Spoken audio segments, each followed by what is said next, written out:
Shahararren jarumi a masana'antar shirya fina-finai Adamu Abdullahi Zango, wanda aka fi sani da Adam A Zango, yana ci gaba da samun nasarori tare da samun masoyi a faɗin duniya da ma ƙasar Najeriya. Adamu Abdullahi Zangon, wanda kuka sani shekara da shekaru yana taka rawar gani a masana'antar shirya fina-finan, inda kuma Adamu Abdullahi Zangon yana ɗaya daga cikin jaruman da suka fi yawan masoya a masana'antar shirya fina-finai. Sai dai a wannan karan magoya bayan shahararriyar jaruman nan wato Nafisa Abdullahi ne suka bijiro da maganar cewa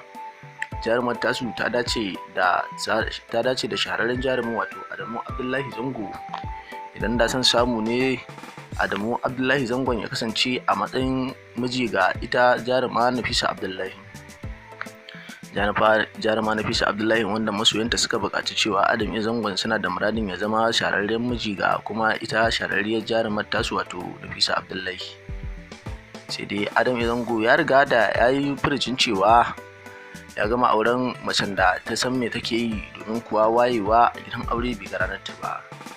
Idan ba manta ba, a kwanakin baya ne dai jarumi Adam A Zango ya shiga rikicin aure da rikicin muhalli da kuma rikicin dangin mata, wanda hakan ya kai ya kawo aka dinga cece-kuce a kafafen sada zumunta, inda kuma har ta kai ga Adam A Zango rabuwa da matarsa kafin daga bisani a daidaita. Jarumi Adam A Zango, wanda mutane suke ganin baikensa a yawan aure saki, inda Adam A Zangon ya bayyana cewa al'umma da dama ba su san dalilin aurensa kuma dalilin rabuwarsa ba, domin kuwa babu wani aure da yake faruwa babu dalili, sannan kuma babu wani saki da yake faruwa babu dalili. A wancan lokacin jarumi Adam A Zango ya yi ƙoƙarin fahimtar da mutane, wasu sun fahimta amma kuma wasu ba su fahimta ba. Haka ƙarshe dai Adam A Zango a wannan lokacin ran shi ya ɓaci, har ya furcin cewa ji daɗe bai yi aure ba, domin kuwa aure ya koyar da shi darasi daban-daban. Domin kuwa akwai lokacin da ya rabu da matarsa mutane gani suke shine mai yawan aure saki. Don haka jarumi Adam A Zangon ya ce sai ya yi taka-tsantsan tare da tantancewa a yayin da zai ƙara yin aure ko da a nan gaba. Sai dai kuma daga bisani an samu daidaito tsakanin jarumi Adam A Zangon da kuma tsohuwar matarsa wato Safiya Chalawa. Sai dai a wannan karin kuma masoya jaruma Nafisa Abdullahi ne suka buƙaci cewa Adam A Zangon ya nemi auren jarumar tasu in dai da yiwuwar hakan, domin kuwa za su dace. Sai dai abinda su ji masoya Nafisa Abdullahi ba sani ba shine akwai wata tsohuwar soyayya mai cike da tarihi da kuma ban mamaki tsakanin jarumar tasu da kuma shi jarumi wato Adam A Zangon. Jarumi Adam A Zangon, wanda suka taka soyayya da ita jaruma Nafisa Abdullahi a wasu lokuta a baya a masana'antar shirya fina-finai, wanda har ta kai ta kawo cewa jama'a da dama a masana'antar shirya fina-finan sun fahimci cewa jarumi Adam A Zangon da jaruma Nafisa Abdullahi cewa akwai soyayya mai ƙarfi tare da fahimtar juna a tsakani. Hakan ne ma yasa a wannan lokacin al'umma da dama suke ganin cewa jarumi Adam A Zangon zai iya kasancewa da ita jaruma Nafisa Abdullahi a matsayin mijinta, ita kuma ta kasance a matsayin matarsa. Kamar da yadda wasu jama'a da dama suka yi fatan cewa akwai jarumai da dama wanda suka auri yan uwansu jarumai kuma suka zauna lafiya ba tare da sun samu matsala ba.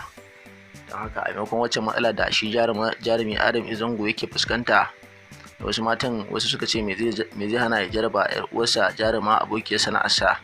ko za a samu daidaito da kuma fahimtar juna. Sai dai idan ba ku manta ba, a lokuta da dama ta kanta Nafisa Abdullahi, yan jarida da kuma wasu sauran masu tuntuɓa sun sha tuntuɓar ta cewa wa take so, kuma ta sha bayyana cewa tana son ta kasance da jarumi Adam A Zango, domin kuwa tana son shi. Wanda a wannan lokacin shi kan jarumi Adam A Zango ba shi ya fito da soyayyar da suke da ita jaruma Nafisa Abdullahi ba, sai dai ita da ta fito da shi kuma duniya ta sani a wannan lokaci. Sai dai da yake shi al'amari na aure ne na Allah da kuma zamantakewa, Ubangiji subhanahu ta'ala ne yake kawo daidai da daidai, sannan kuma ya haɗa, sannan a samu dogon zama, sannan har a fahimci juna. Sai dai jarumi Adam A Zango da Nafisa Abdullahi ba su samu damar kasancewa a matsayin miji da mata ba, duba da wasu dalilai da Ubangiji subhanahu ta'ala shi kadai ya bar wa kanshi sani. Sannan kuma sai jaruman, sai dai jaruma Nafisa Abdullahi tun a wannan lokacin ba a ƙara jin ɗuriyar ta ko kuma ta bayyana wanda take so ba har kawo wannan lokaci, inda masoyanta ne dai a wannan karin suka bujiro da maganar cewa suna buƙatar wato shahararren jarumin Adamu Abdullahi Zango baban Haidar ya kasance mijin ga jarumar tasu wato Nafisa Abdullahi. Muna addu'a Allah Ubangiji subhanahu ta'ala ya tabbatar da alkhairi, ya sa shi jarumi Adam A Zango ya amince da wannan buƙata.